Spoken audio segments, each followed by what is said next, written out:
As you're watching Recipe Rewind now, most of us are going to be stuck at home, which means a change of routine for everybody. The change of routine for us is we can't get to the Recipe Rewind studio. But that doesn't mean we still can't make delicious things. We probably just need to use more inexpensive ingredients that are easier to find, and this Tarte Tatin fits that description, and it's probably the only French recipe that does. And I can't wait to break open a piece.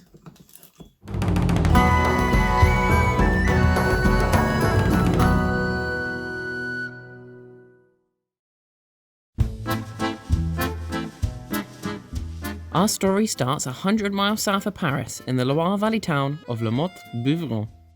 Today, the town is notable for its pony championships and the Tatin Hotel, which is still open for business. Originally owned in the 1880s by sisters Stéphanie and Caroline Tatin, the pair indisputably popularized the Tarte Tatin, a dish which took their name sometime in the 1920s. There are many origin stories, from the sisters learning it from a recently departed chef of a nearby count, to the accident of burning the apples and turning the cake upside down to compensate. It's unsure what is true, but we know that they were the dish's progenitors as found by the recipe we're using today. Dated to around 1893 and written by a contemporary of the sisters, Marie Souchon. The dish has since become so well known, the train station welcomes you with Country of the Tarte Tatin, a sign which you can see behind that guy's butt crack. An upside down caramelized apple cake with a flaky pastry. This is a simple, elegant recipe that's easy to follow with a delicious result. So, this is the very first recipe for the Tarte Tatin. It's a primitive version. The dough is simple, flaky, without sugar, and there's no spices in it. It's just flour, butter, sugar, and the apples. So let's go. First, you want to quarter your apples, not slice. There's a lot of apple Tarte Tatin today. We'll have very thinly sliced apples, laid out in a sort of inwards spiral around the dish. Not this one. A lot of French cooking revolves around master chefs and master bakers, but it's refreshing to see a story of serendipity breaking up the image of the infallible French cook. Which is more interesting. You know, it's not very interesting if the story to your recipe is a guy came up with this, hence why it exists. It's not interesting. We like this story, and that's why we're making it. Add 50 grams of butter and 60 grams of sugar to a pan and stir until caramelized. Take care not to burn. And we're going to heat this until brown.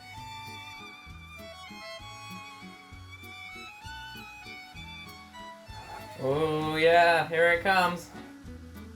Pour into your cake dish and now add to the pan 40 grams of butter and 60 grams of sugar and 6 quartered gala apples. Stir regularly for about half an hour of caramelization. The best apples to use are nice, sweet red or green ones. Apples like Granny Smith or Gala are your best choice. And once caramelized, lay out nicely onto your pan the now hard caramel underneath and pour out the rest of the juices over on top. Line your cake dish liberally with butter and sugar so the caramel doesn't stick. Flour the surface for our dough that we're going to put over on top. Knead a very simple dough using just flour and water and roll it out thinly. So we've got our beautiful dish here with the caramel already, and that will fit just perfectly fine. Place over on top. Cut the excess, turn the edges in, and pierce. Okay, and now with our oven at 200 degrees, we're going to put it in there for about 35 minutes or until the top of the lid is nice and golden, and we'll be able to turn that upside down and reveal our Tarte Tatin. Alright, so it's been about 35 minutes, it's nice and brown on top. With my too hot to handle oven mitts, I'm going to go right in there and take it out. Oh wee! The smell of caramelized apple. And now, we're going to flip it. We want the apples on top. And you want to do it while it's warm so the caramel doesn't harden. Bloody hell, here we go. Put some grease proof on there just to make sure it's alright. Oh my god. She's gorgeous. Wow, this is our 1890s Tarte Tatin. Let's break out a slice, see how it is. Yeah? Shit, I got caramel on the handle. Right, let's break open a piece. Honestly, I think I might give myself the whole damn thing. There we are. Oh yeah. It's such a pretty cake, I couldn't help but just stare. Wow.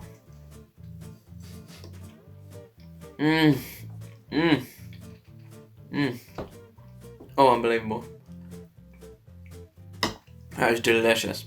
The pastry is very thin and you realise why there's no sugar in it. It takes upon the caramel and the apple beautifully. It's nice and elegant.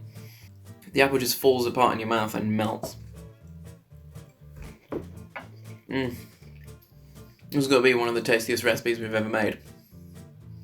Just proof that you don't need access to everything in the supermarket to make something really tasty.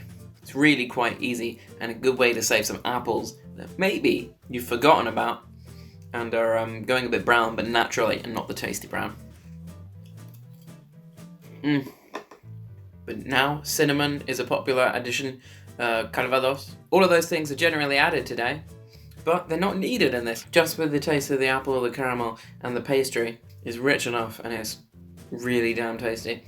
If you're going to have a house party after all this blows over, this is a great dish to learn at home, to occupy your time, and to show off your friends once they come over. This is super tasty, easy to make, and honestly, looks like it's harder to make than it actually is. Can you turn the torch off? Go on. If you want to try out this historic recipe and make it for yourself, visit reciperewind.com where you can find the how-to for every Recipe Rewind dish. To stay updated and for more exclusive content, follow us on our Instagram, Twitter and Facebook at Recipe Rewind.